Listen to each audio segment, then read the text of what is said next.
Hey guys, another day and another Friandise. And today I'm going to show you how to make some lovely citrus and tarragon lollipops. So, let's begin. First we're going to make the citrus pectin. Start by zesting the peel from 2 oranges, 2 lemons and 2 limes. Set it aside for later. Then cut the citrus fruits in half and juice them for 200 grams of juice. Bring this to a boil. Meanwhile, mix 10 grams of sugar with 6 grams of pectin jaune. Mixing the pectin with the sugar will ensure no lumps will form when you add it to the juice. Once the citrus juice is boiling, while stirring, add the pectin sugar. Let this boil for 2 minutes. Then add 75 grams of sugar and heat it up till the temperature is 106 degrees Celsius. If you want a runnier pectin, heat it up till it's 140 degrees Celsius.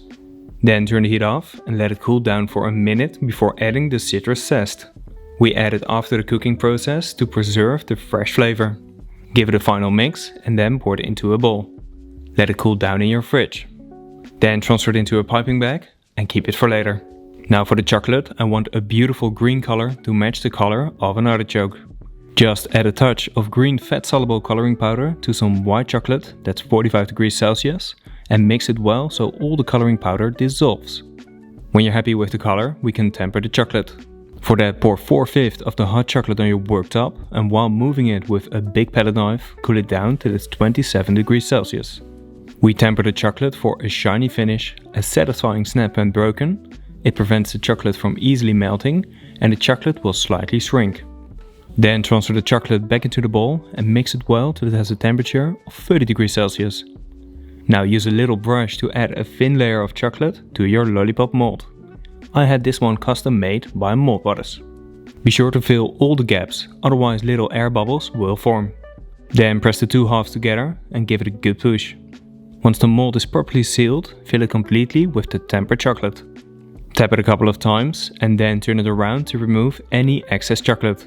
Then level the top and let the chocolate set for at least 30 minutes. Now for the tarragon ganache.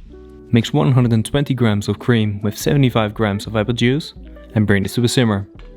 Meanwhile, pick enough tarragon for 20 grams of leaves. For this you need around 30 to 35 grams. After that, transfer 350 grams of white chocolate into a bowl and submerge it with the hot cream and apple liquid. Also add the 20 grams of tarragon leaves and 30 grams of butter. Blend this till smooth. You can also do this in a blender or a food processor. Once it has an even color, you know it's done. Then transfer it into a piping bag, let it cool down till it's at room temperature. Now fill the mold halfway with the citrus pectin and then fill it completely with the tarragon ganache. After that, take some lolly sticks and gently press them in the mold. Let it set in your freezer. Now to present the lollipops, I made a little holder by drilling 2 small holes in a wooden disc. You can also present them in a bowl filled with some dried beans or some cocoa nibs, but with this you really bring it to the next level. After 2 hours the lollipops have set and you can take them out of the mold. Then keep them in your fridge and serve them defrosted. Okay guys, that's it for today. Super happy with the result. As you can see, the lollipops look incredible. I love the artichoke.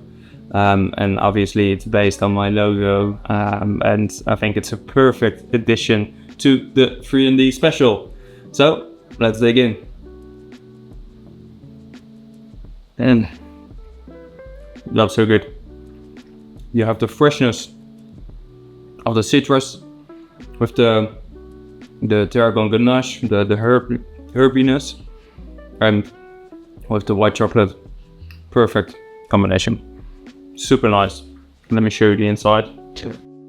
Yeah, I mean that's just perfect. You have the lovely citrus pectin gel, works super well for other desserts, and that beautiful ganache. It works great with other herbs, and be sure to use it in future desserts as well, because it's definitely a winner. Really, really nice texture. Yeah, white chocolate, always good. So guys, that's it for today. I hope you've enjoyed the video. Please let me know in the comments what you want to see next. Be sure to subscribe if you don't want to miss any other of the Friandises from this Friandise special. And I hope to see you next time. And as always, bon appetit.